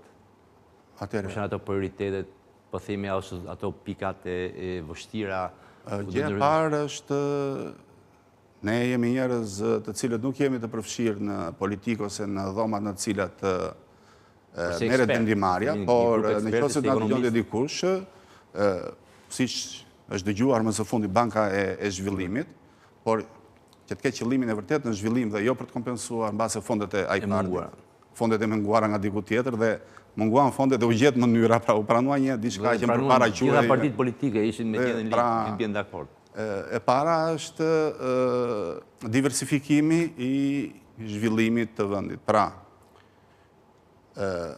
duke qenë se ne po përqendrohemi shumë në turizëm, ato fonde që krijohen, është e vërtet që po rritet zhvillimi, vendi po rritet, ka zhvillim, por nuk ka qarkullim. Nuk ka flukse ekonomie brenda, përveç turizmit dhe ndërtimit. Që në dy lokomotivat e... Janë dy sot për sot. Ndërkohë që çdo e kanë kaluar dhe vendet të tjera këtë fazë. Do vi një ditë që nuk do jetë dhe kjo kërkesë që është imponuar nga jashtë dhe jo nga banorët vendas. Kjo kërkesë ka që madhe. Ajo që quhet në thonjza një fluks financiare. Do të vi, jo sot, këtu e disa vit do të vi. Dhe mund të vi në një formë të butë. Në një formë të butë do të thotë që ato çmime stabilizohen ose bien në një masë të përballuar ose në një ekuilibër të ri të tregut të banesave në këtë rast. Ose në një formë të theksuar, në një formë të rëndë. Që kjo mos të ndodhë, duhet që këto fonde që vinë të drejtohen në sektor të tjerë të zhvillimit. Në sektor të tjerë... Prodhimi, jo dhe ndekshërbimit, no? Për zhvillimin nëpërmjet prodhimit në atë rast, ose nëpërmjet sektorëve të tjerë të cilët të jenë pjesë e këtij të krijojnë zinxhir, të përfundojnë zinxhirin e vlerës. Pra mos jetë vetëm turizmi të krijojë, të lidhet me bujqësinë, të lidhet me blegtorinë, të lidhet me mekanikën që mund të krijohet si pasojë e zhvillimit të industrive që mund të jenë të lidhura nga bujqësia ose nga blegtoria. Mund të zhvillohet edhe siç po bëhet faktikisht, sepse koridori 8, rëndësia koridori 8 është kuptuar, të përfundoj koridori 8 dhe të shoqërohet pastaj edhe me një zhvillim hekurudhor, që është shumë i rëndësishëm për të marrë, për të optimizuar, jo vetëm sepse nëse ti e bën rrugor, ke rreth 30% asaj që ti do të kishe si përfitim brenda vendit me zhvillimin e fakt janë hekurudhat, janë miratuar, Durrës Rrogozhin, një nga pjesët është miratuar, besoj të shkojë. Hekurudha është më rëndësishme se sa rrugë. Është absolutisht më e rëndësishme, por ama investimet janë më të mëdha dhe rreziku është edhe më i madh. Pra, nuk duhet bërë me mendje, pra, se po dëgjoja 1 miliard e 700 milion euro në drejtim të që është shumë mirë për të çuar hekurudhën në drejtim Prishtinës. Po problemi është që shifrat janë aq të mëdha, sa që të duhet, ndërkohë që ti harxhon ato shifra, ti të krijosh edhe pra mos kesh probleme financiare, mos rrish borxhin publik, të arrish të krijosh edhe të ardhurat të tjera. Dhe këto të ardhura mund të krijohen fare mirë në momentin që ti bën një investim të dur, i cili të bie kthime, dhe investimi në rrugën në korridorin e 8 është investimi se themu. Rruga është me financimet të Bashkimit Evropian, ndërsa rrugët janë me financime lokale. Po mund ta bësh edhe me financime, nuk besoj që janë miratuar, është deri në Rrogozhin. Po besoj që është në proces. Nuk kam informacion, nëse do të ishte. Është në proces edhe akset e tjera. Atëherë nëse do të ishte, ajo do të ishte Durrës Prishtinës tjetër diskutim. Unë akset e tjera, me thënë drejtën, nuk më interesojnë përpara aksit të korridorit 8. Sepse fuqizon... Sepse lidh Shqipërinë, e bën pjesë të linjave kryesore evropiane. Dhe si e tillë, atëherë do të ishte Ky pra duhet të jetë projekti kryesor, po themi. Unë besoj që dhe jo vetëm ky, dhe mund ta lidhemi me diçka tjetër, mund ta lidhemi ne kemi kaluar situatë. Kjo është në drejtim tjetër. Në lidhje me prodhimin. Pra duhet me se s'bën incentivuar ose të bësh të mundur që prodhimi vendas, edhe në mallat e konsumit, të zhvillohet. Dikush mund të thotë që shiko se nuk ka efikasitet për shkak se konkurenca del me çmime të larta, pra nuk ka eficiencë në nxitjen e prodhimit vendas sepse nuk ka ekonominë e shkallës. Ndërkohë që ne sapo jemi në një situatë ku po flitet për mundësira lufte, për popullsi që duhet të vinë, të shkojnë, popullsi evropiane po flasim, të cilat duhet të shkojnë dhe të mbajnë, të kenë fikse sasi ushqimore. Dhe për sektor dhe rezerva ushqimore dhe për industritë të cilat nuk duhen të jenë të varura nga njëra tjetra. Pra një lloj kombëtarizimi i ekonomisë, po themi një lloj nacionalizmi ekonomik, po thoni. Jo vetëm në paramat në tjetër ekonomia, ti nuk duhet të jesh i varur në masë aq të madhe nga të tjerë, për shkak se asnjë nuk e di raportet se si duhet të jenë. Po ne jemi në vend aq i vogël se mbase do të pak e vështirë të krijojmë. Ne jemi në vend aq i vogël, por ama efektet e ekonomive të huaja ndihen këtu. Dhe me faktin e shqiptarëve që ikin jashtë, sepse në qoftë se ti do kesh industri, do të impenjohet, do të punoj aty, do të krijoj të ardhur aty. Dhe mund të jetë faktor rikthimi. Edhe të sepse kur ti flet në terma të tillë, ato nuk janë eficiente, se efikase është ka kuptim tjetër, për shkak të kostove fillestare. Pra në momentin që ti fillon, pra momentalisht ti mund të përdorësh fonde të tilla që mos të kenë edhe nëpërmjet mbase edhe bankës zhvillimit ose metodave të tjera incentivuese, që të bëjnë të mundur lindjen e këtyre industrive me atë që quhet përfitim publik. Jo përfitim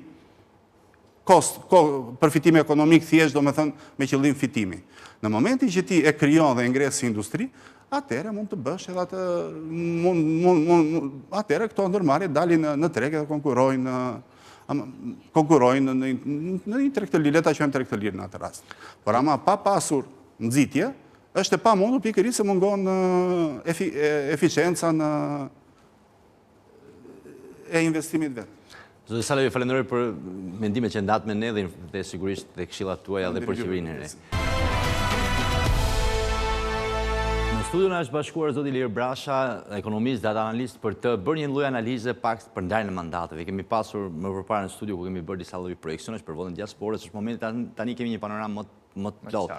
Në fakt, si ndahen mandatet aktualisht me sistemin aktual? Si është formula, si është sistemi zgjedhor i Shqipërisë?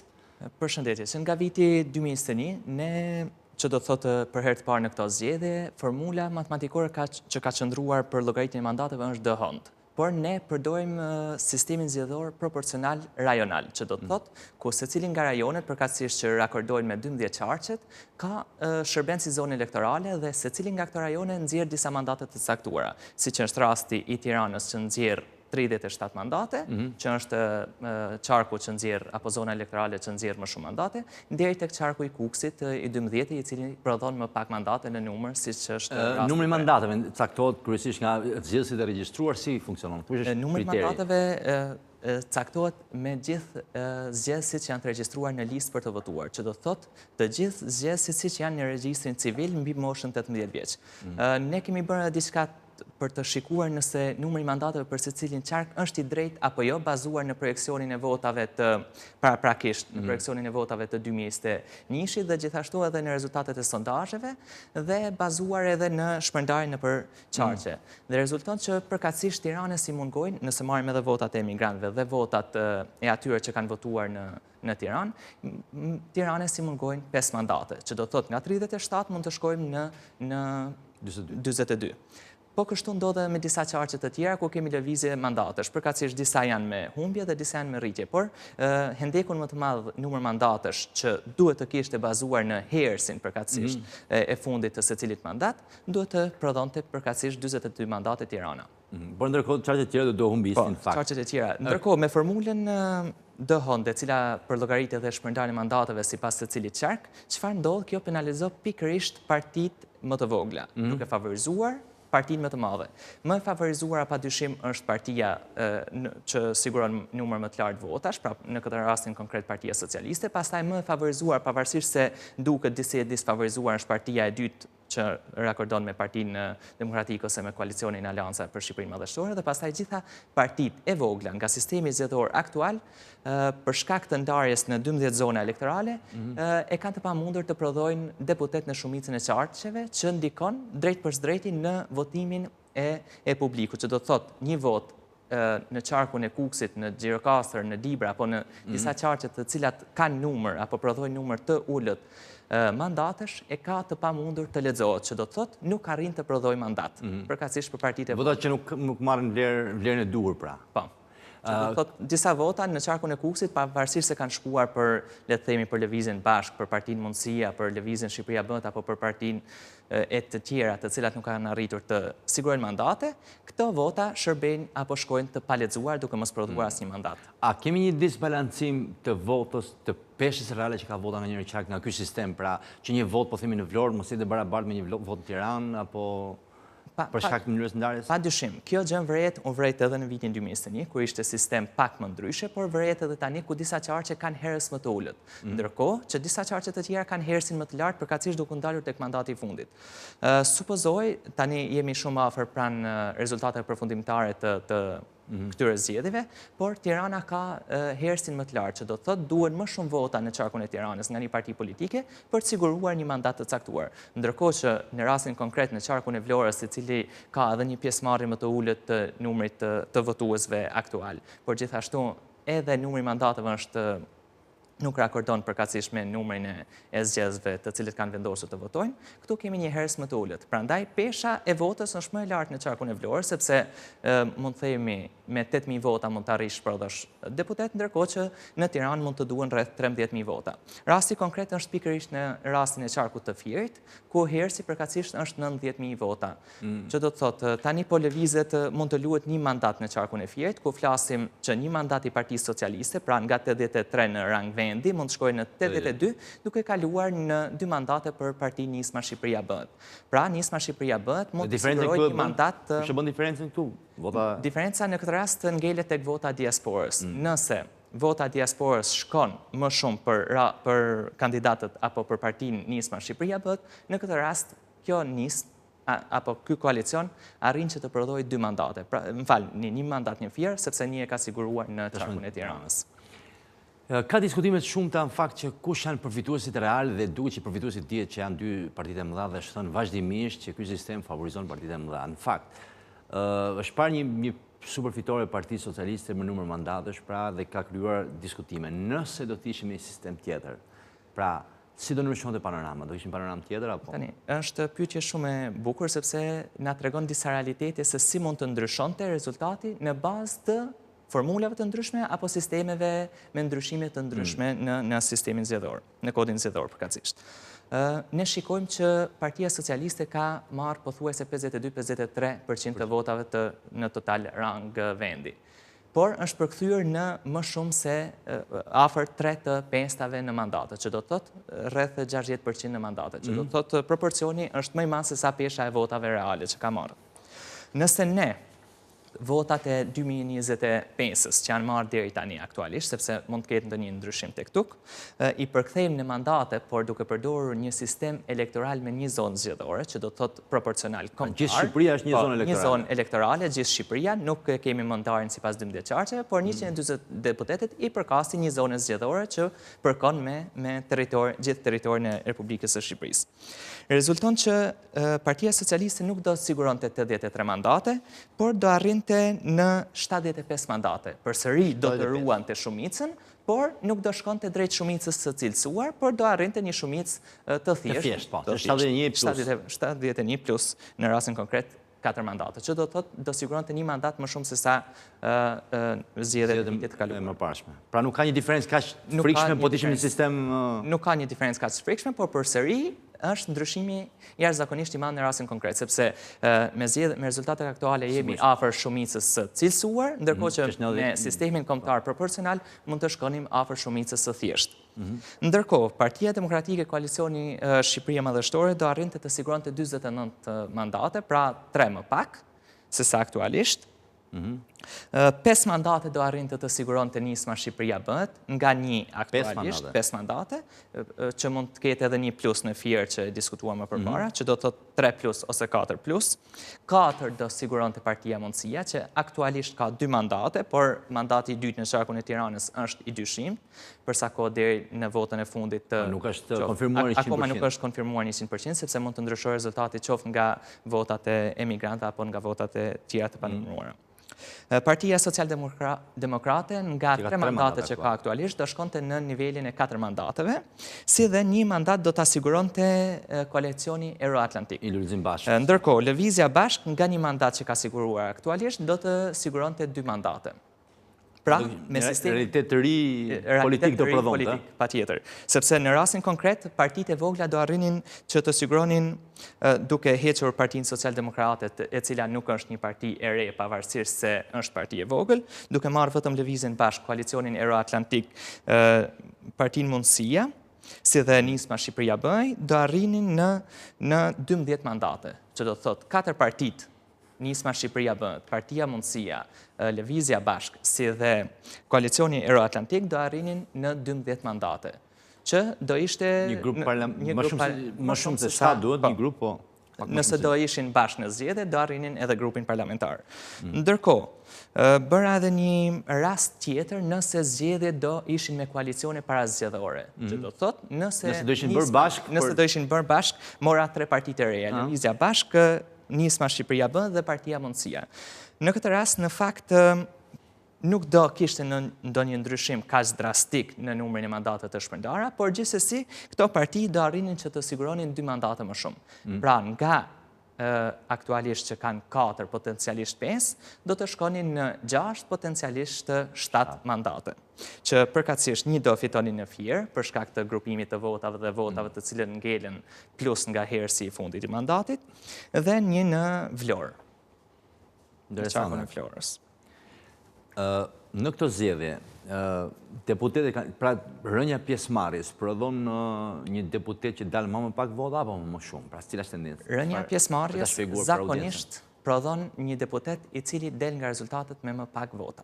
Që do të thotë, detyrimisht, nëse kemi 100 vota dhe numri i votave arrin në 90, detyrimisht kur bëhet pjesëtimi me numrin e kandidatëve të cilët do fitojnë një mandat në një qark të caktuar, në atë rast herësi ulët, që do të thotë më pak vota prodhojnë një mandat të caktuar. Pra, deputet, në rastin e zgjedhjeve me pjesëmarrje më të ulët, i kemi më pak përfaqësues për popullsinë e një vendi. A kemi një mesatare për duke llogaritur pak a shumë numrin e votuesve që kemi pasur në këto zgjedhje, për të llogaritur pastaj që janë 140 mandate për të bërë një lloj projeksioni, jo domosdoshmërisht sepse çdo rajon ka për llogaritë që kanë bërë më rezulton rreth 11.000 vota për mandat. Diku aty mund shkojë rreth 11.000 votave, por duhet parë edhe diferenca midis qarqeve, siç përmendam më përpara që Tirana shkon më lart se mund të arrijë në 13.000 e ca vota. Kurse rasti i Fierit, pavarësisht se Fieri është një qark me popullsi të lartë dhe prodhon 16 mandate, arrin që të sigurojë në rastin konkret me rreth 8.700 vota një mandat deputeti.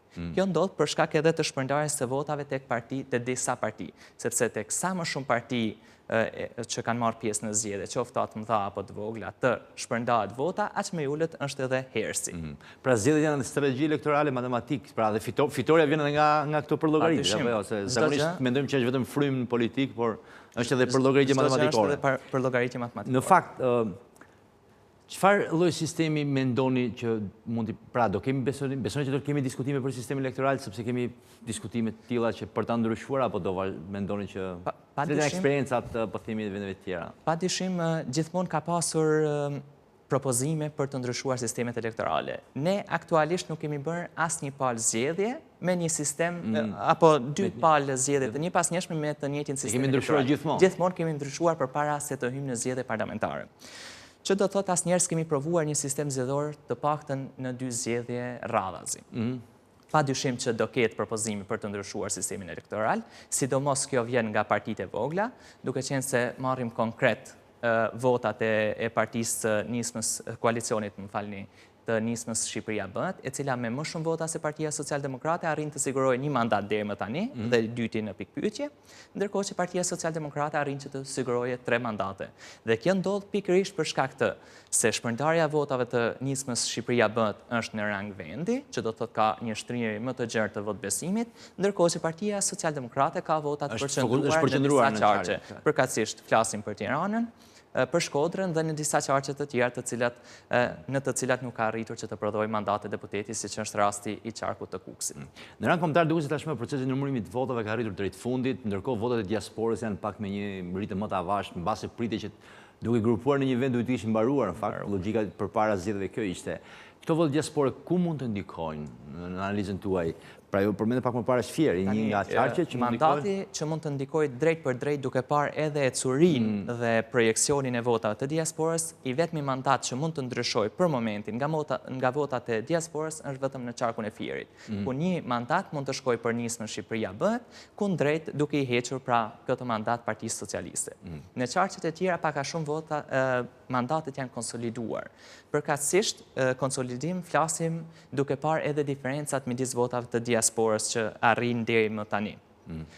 Duke parë këtë ecuri të këtyre votave dhe duke mos parë që po thellohet diferenca, për shembull, nëse PD-ja, Partia Demokratike Koalicioni për Shqipërinë madhështor do siguronte më shumë vota se Partia Socialiste, në votat e migrantëve pastaj mund të prisnim ndryshime.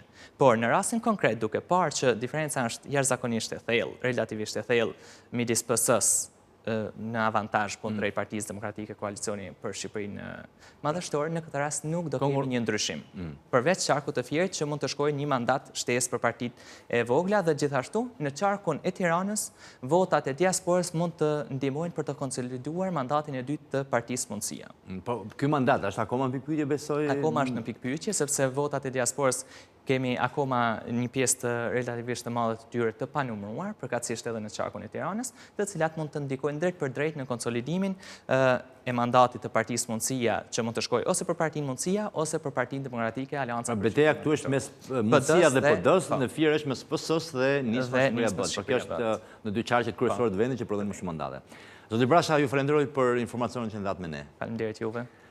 Ndërkohë, ky proces zgjedhor ka dhënë disa mesazhe, në fakt, dhe janë mesazhe që nga numri votuesve, nga mënyra se si është zhvilluar procesi, dhe në fakt do ju ftoj të ndiqni material të para përgatitur nga redaksia e televizionit Skan lidhur me mesazhet që ky proces zgjedhor ka dhënë për Shqipërinë.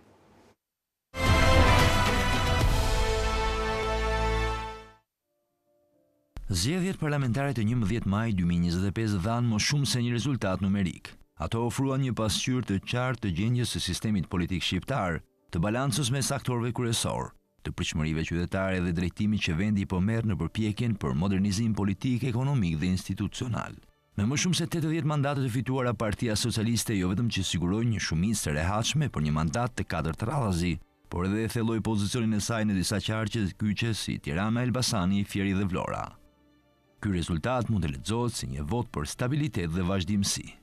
Por dominimi i PS-s nuk është domosdoshmërisht shenjë një entuziazmi të lartë për qeverisjen aktuale. Fragmentimi i opozitës dhe mungesa një oferte të besueshme kongruese nga ana tjetër e spektrit politik ka ndikuar fuqimisht në këtë rezultat. Votuesi shqiptar përballë alternativash të fragmentuara ose të konsumuara ka zgjedhur atë më të njohurën. Koalicioni PD-ASHM arriti të sigurojë më pak mandate se në zgjedhjet e mëparshme. Një rënje rëndësishme për të lexuar për shkak të humbjeve në qarqe tradicionale si Elbasani, Korça, Dibra apo Berati. Mesazhi është dyfisht. Opozita ruan një bërtham të qëndrueshme elektorale, por dështoi të krijojë një ofertë që të zgjerojë rrethin e saj ndikues. Për herë të parë pas shumë kohësh, në kuvend do të jenë të përfaqësuara disa forca më të vogla, me nga 1 ose 2 deputet, si Mundësia, Bashk, Nisma Shqipëria Bëhet dhe Partia Socialdemokrate me 3 deputet. Kjo konfirmon trendin e fragmentimit, por edhe të kërkesës për alternativa. Në disa qarqe pjesëmarrja ishte dukshëm më ulët se në vitin 2021. Procesi zgjedhor i 2025-s është vlerësuar përgjithsisht i qetë, me organizim të mirë teknik, përdorim të teknologjisë në numërim dhe përmirësim në administrim. Megjithatë, perceptimi i ndershmërisë së garës mbetet i ndikuar nga mosbesimi ndaj institucioneve, sidomos nga pala humbëse. Kjo nënkupton nevojën që reforma zgjedhore të mos mbetet teknike, por të përfshi elemente besimit politik dhe pavarësisë institucionale, si reforma në KQZ, financimi i fushatave dhe transparenca e votos. Zgjedhjet e vitit 2025 nuk sollën një tërmet politik, por dërguan disa sinjale të qarta. Një mazhorancë e qëndrueshme që duhet të justifikojë besimin përmes reformave reale, një opozicë që ka ende nevojë për riorganizim dhe bashkim, dhe një qytetar që po kërkon një përfaqësim më të matur, më etik dhe më konkret.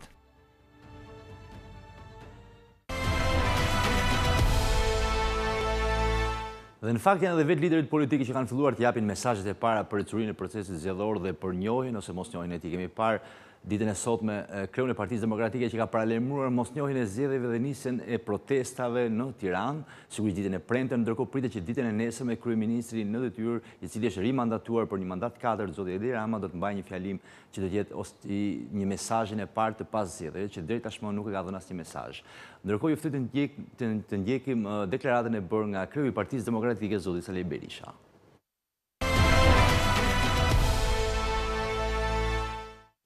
Në çdo aspekt, këto ishin zgjedhjet më të grabitura, më të plaçkitura dhe më të dhunuara në tërë historinë elektorale të Shqipërisë pluraliste. Zgjedhjet e 11 majit u karakterizuan nga blerja publike më masive në tërë historinë e zgjedhjeve në Shqipëri. Zarfi me 100 euro, i dërguar në mes fushatës elektorale, dhe amnistia prej 200 milion euro gjoba dhe kamata nga viti 2015 dhe në vitin 2025, është blerja publike më fuqishme që ka ndodhur në historinë e vendit. Ne po evidentojmë me shumë përgjegjësi krimin elektoral. Ky krim është po kaq monstruoz në diasporë. Ju e morët vesh, besoj, e morët vesh, se si në kutinë e Beratit, për diasporën dilte Partia Socialiste 99.6%. Pra, kemi të bëjmë me Korenë e Veriut. Kjo është e vërteta.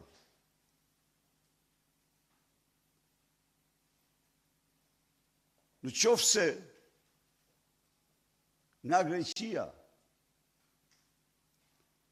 ardhja me postë të zakonshëm çdo ditë para se Famziu, kriminali Balla, të shkonte me ordhit e patronazhistëve në Greqi, ishte 1500, 1000, 1300 zarfa. Pas dërgimit të kriminalit Ballës në Greqi, çdo ditë kanë ardhur 6000 zarfa, të gjitha të manipuluara. Ju besoj se po i ndiqni numërimit e votave të diasporës, se si ato janë të gjitha me shenjat më të sigurta të falsitetit dhe manipulimit. Thirrja ime është kjo, për të gjithë komisionerët që po bëjnë punë me vetmohim, të numërojnë çdo votë në dëshmi të respektit ton të palkundur, ndaj atyre që në kushtet terrori kanë votuar për opozitën.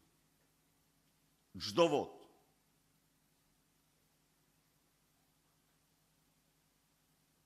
Të regjistrojnë dhe të marrin shënim çdo parregullsi.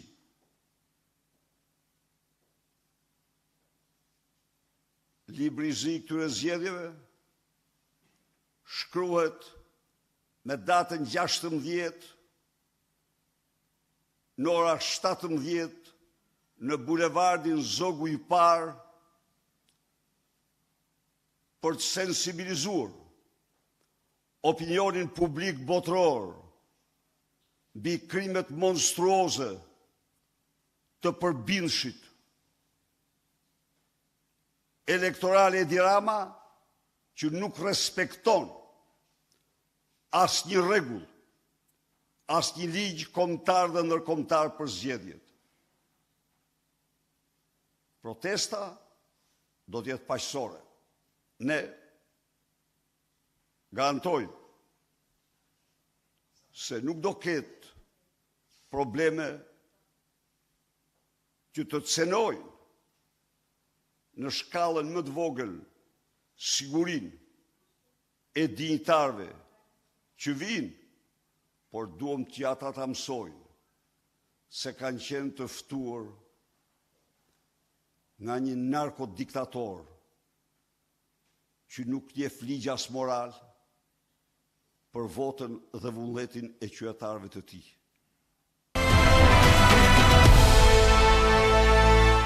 Kemi ndjekur deklaratën e bërë ditën e sotme nga kreu i Partisë Demokratike Sali Berisha lidhur me qëndrimin që Partia Demokratike dhe opozita do të mbajë ndaj procesit zgjedhor, sigurisht ka thënë që nuk do ta njohë dhe do të nisë një stin protestash në kryeqytet. Ndërkohë është momenti për të analizuar disa dhëna të tjera, duke qenë se kemi një panoramë pak më të qartë të përmbajtjes që do të ketë parlamenti i ri. Me mua është bashkuar në studio Gjorgjina Deta, drejtuese Skanintel, për të diskutuar në fakt se çfarë risish ka parlamenti i ri në këtë mënyrë. Krishtik, mirëmbrëma, mirë se u gjej.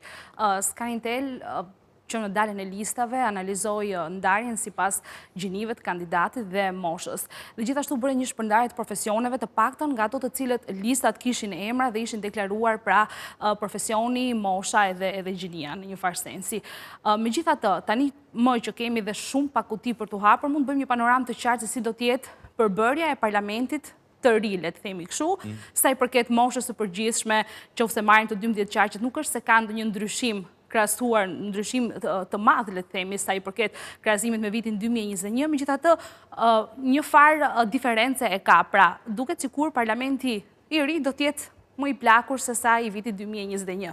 Janë rinovuar deputetët, po jo mosha mesatarëve. Kjo sepse vazhdojnë të mbeten të njëjtat figura dhe kanë një peshë të konsiderueshme këto figura dhe kanë kaluar 4 vite. Kështu që mosha e tyre është rritur, prandaj jo vetëm mosha e tyre, por problemi i moshës është një problem që e shoqëron Shqipërinë pra vit pas viti.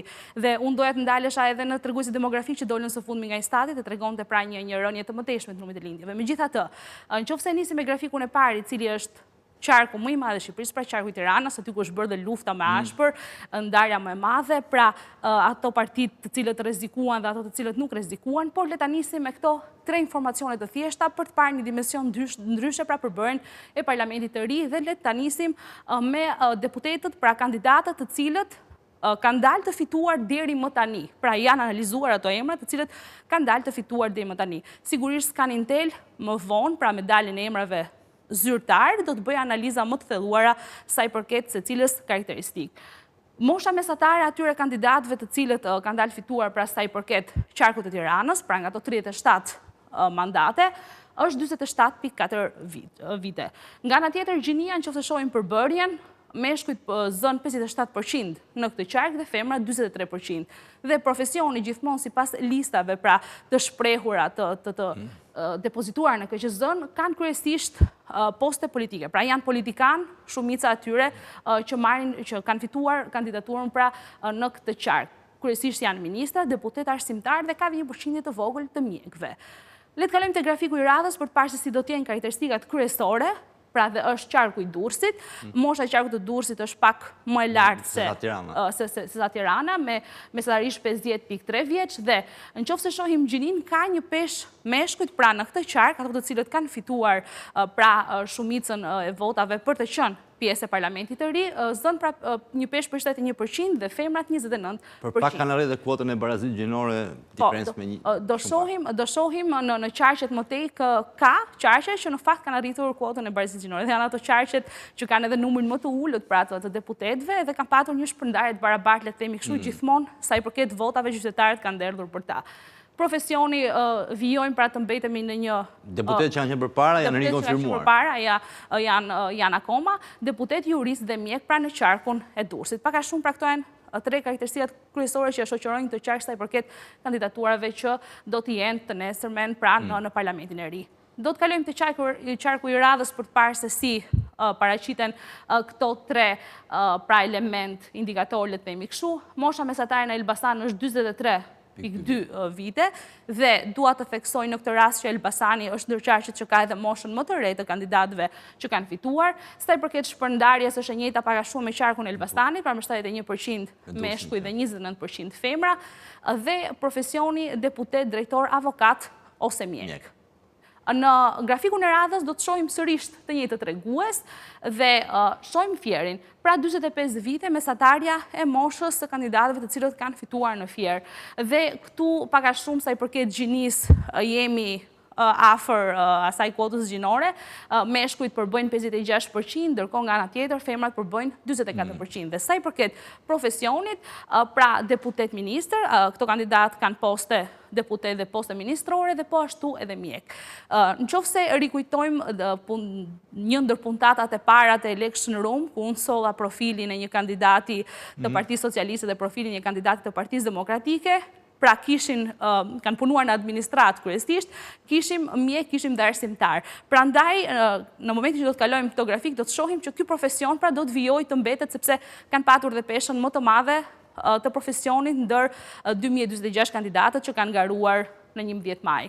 Le të kalojmë te grafiku i radhës për të parë se si paraqiten pra po të njëjtat shifra, dhe është qarku i Shkodrës, ku mosha mesatare e atyre që kanë dalë fituar janë 27.5 vjeç, pra vërtet e mi Kreshnik një moshë mesatare nga 50, nga 45 deri në 50 vjeç, kryesisht në pjesën më të madhe të qarqeve. Meshkujt dominojnë me 78% dhe nga ana tjetër femrat përbëjnë 22%. Profesioni pra deputet ose menaxher kryesisht kanë qenë profesionet që ka patur të fituar pra kandidatët në qarkun e Shkodrës. Le të kalojmë mendim në regjistë e grafiku i radhës për të parë se si janë shpërndarjet. Korça, shohim mosha mesatare është 43.6 vjeç dhe mosha Korça është ndër ato qarqe që ka një moshë relativisht të re krahasuar me qarqet e tjera që ne do të shohim hap pas hapi. Sa i përket gjinis pra si ndarë, 60% kanë qenë meshkuj dhe 40% kanë qenë femra. Profesioni, deputet, jurist dhe pedagog. Pra është ajo që thash ka patur arsimtar, mjek edhe kryesisht deputet dhe jurist. Nga ana tjetër në qarkun që do të vi më vonë pra pas Korçës, do të shohim se mosha mesatare, në do lutesh regjistë na kaloni në grafikun e radhës, për të parë se cili qark, Lezhë, mosha mesatare 46.2 vite. Pra lëvizin me shumë pak vite diferencë brenda kësaj fashe. Kur e ndam sipas partisë moshën mesatare, kishim partit ato që ishin më të plakurat, le të themi kështu, formacionet më të plakura, ishte Partia Demokratike, Koalicioni Euroatlantik dhe Partia Socialiste, Djathtas për Zhvillim, dhe duke marrë në konsiderat që kanë dhe peshën më të madhe, pra Partia Socialiste, Partia Demokratike, sa i përket vendeve, dominon edhe gjinia, gjithashtu dominon edhe mosha më e madhe. Mundësia ishte ajo parti që kishte kandidatët më të rinj. Sa i përket shpërndarjes gjinore në qarkun e Lezhës, meshkujt përbëjnë 71% dhe femrat 29%. Deputet dhe sipërmarrës është profesioni pra që dominon fituesit e këtij qarku, të paktën nga të dhënat e deri më tanishme. Do ketë edhe një gazetar besoj aty? Po. Nga ana tjetër, në grafikun e radhës, do të shohim sërish një element dhe kemi Dibrën, 47.6 vite është mosha mesatare e kandidatëve që kanë fituar në këtë qark. Sa i përket gjinis, kemi paka shumë të njëjtë ndarë se në qarkun e mëparshëm, me 60% meshkuj dhe 40% femra. Profesioni kryesisht pra mbajnë në poste deputet apo poste ministrore, pra kryesisht politikan. Dhe në qarqet që kanë edhe numrin më të ullët, shohim që kryesisht janë deputetës politikanë, janë ato të listës së mbyllur, janë ato të listës së mbyllur dhe kanë mbajtur këtë poste dhe më herët. Le të kalojmë te qarku i radhës për të parë se si është treguesi Gjirokastra. Gjirokastra Kreshnik... Duhet mosha më madhe. Gjirokastra është qarku që ka moshën mesatare më të madhe. Dhe jo vetëm sa i përket kandidatëve të cilët kanë dalë fituar dhe do t'i kemi në një nga ato 140 vendet e parlamentit. Megjithatë, qarku Gjirokastrës ka patur edhe moshën më të lartë nëse i marrim kandidatët në total sipas të cilës parti të pozicionuar për këtë qark.